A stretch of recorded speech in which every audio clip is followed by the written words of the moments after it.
नमस्कार दोस्तों, स्वागत है आप सभी का मेरे YouTube चैनल किस्सों का कारवां में। आज हम शेखावाटी के इतिहास की एक कड़ी और आगे बढ़ाना चाहते हैं। मैं आपके सामने लेकर उपस्थित हुआ हूँ शेखावाटी का इतिहास। पिछले अध्याय में अपन ने पढ़ा था कि राव सूजाजी की मृत्यु के बाद उनके बड़े पुत्र राव लोणकरण को शेखागढ़ अमृतसर का राजा बनाया गया। उनके बाकी भाइयों को जागीर दी गई, जिसमें रायसल जी को लाम्या गांव की जागीर 12 गांवों के साथ श्री माधोपुर खंडेला पट्टी के अंतर्गत दी गई। रायसल जी अपनी जागीर में आ चुके थे और हंसी खुशी अपना निवास कर रहे थे। उसी समय राव लोणकरण जो कि शेखागढ़ में राजा थे, राज प्रशासन देख रहे थे, उसी समय उनका एक मंत्री हुआ करता था जिनका नाम था देवीदास।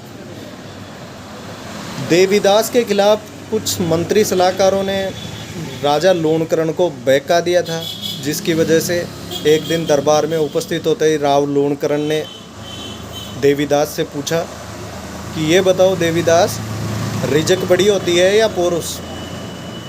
तो देवीदास बड़ा ही विदुर की तरह चतुर विद्वान और अच्छा सलाहकार मंत्री था। उसने बोला, महाराज रिजक का क्या बड़ा, आदमी का पोरुष ही बड़ा होता है। अगर आदमी के पास पोरुष रहा तो रिजक तो वो बड़ी भी बना सकता है। यह बात लोणकरण जी को चुभ गई। वो चाहते नहीं थे ऐसे जवाब की, उनको कोई आशा नहीं थी। उन्होंने हाथों हाथ उनको कहा कि मेरा भाई रायसल भी बड़ा पोरुष वाला और साहसी और वीर योद्धा है।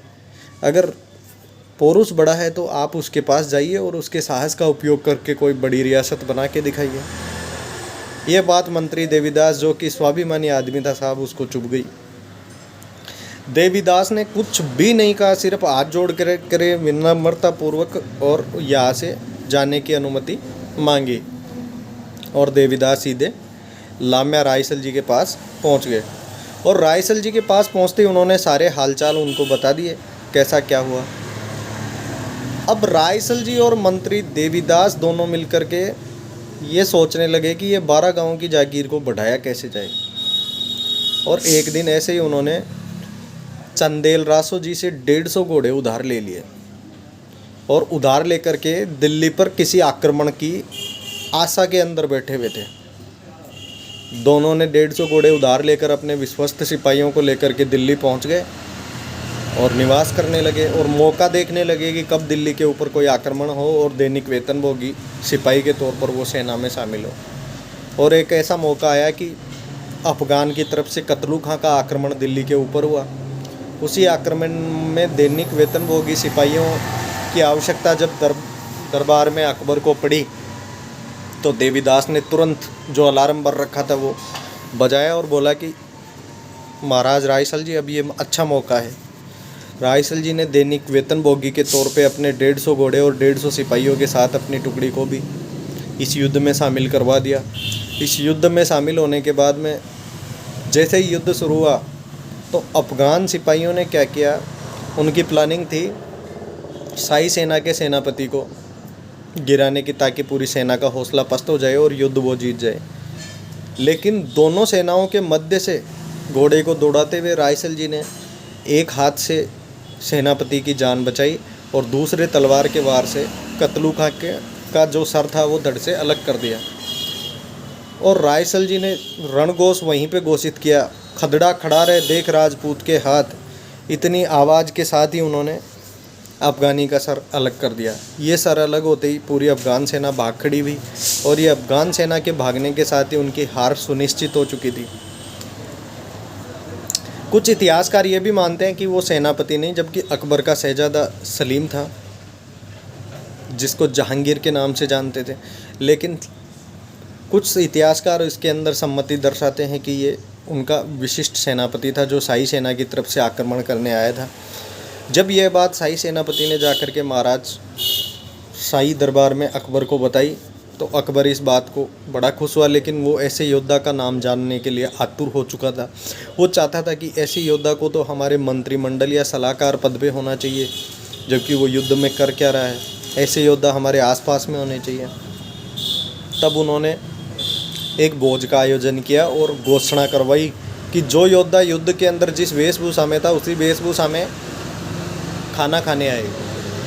और जब ये बात, इस घोषणा का पता चला मंत्री देवीदास जी को दिल्ली के अंदर, तो उन्होंने रायसल जी को बोला कि समय आ गया है महाराज, आपकी खोजबीन जारी हो चुकी है। खोजबीन जारी होने के बाद में रायसल जी भी वहाँ उसी में पहुँचे। खाना खाने के बाद, जैसे ही खाना खाने के बाद वो अकबर के सामने से निकले तो सेनापति ने बोला कि महाराज यही योद्धा है। फिर अकबर ने सुनिश्चित करने के लिए पूछा कि तुम्हारा रणघोष क्या था। जब रायसल जी ने सारा रणघोष सुनाया, पूरा वृत्तांत सुनाया, तब उन्होंने उनको दरबारी की उपाधि से सम्मानित किया और अपने दरबार में स्थायी पद दे दिया उनको। ये स्थायी पद देख करके उनके भाई राव लूणकरण, जो कि पहले से शाही दरबार में उपस्थित थे, उनको ये बात सहन नहीं हुई। इसके बारे में बाकायदा जेम्स कर्नल टोड भी अपने इतिहास में लिखते हैं कि रायसल जी का भाई लूणकरण पहले से शाही दरबार में उपस्थित था और उसको ये पसंद नहीं आया कि रायसल जी भी शाही दरबार में आकर के उनकी विशेष कृपा पात्र बन गए थे। लेकिन दोस्तों, कुछ इतिहासकारों का ये भी मानना है कि जो 150 घोड़े रायसल जी ने लिए थे वो मंत्री देवीदास और सूजा जी के गाड़े हुए धन से लिए गए थे, जिसके बारे में केवल या तो सूजा जी जानते थे या देवीदास जी जानते थे।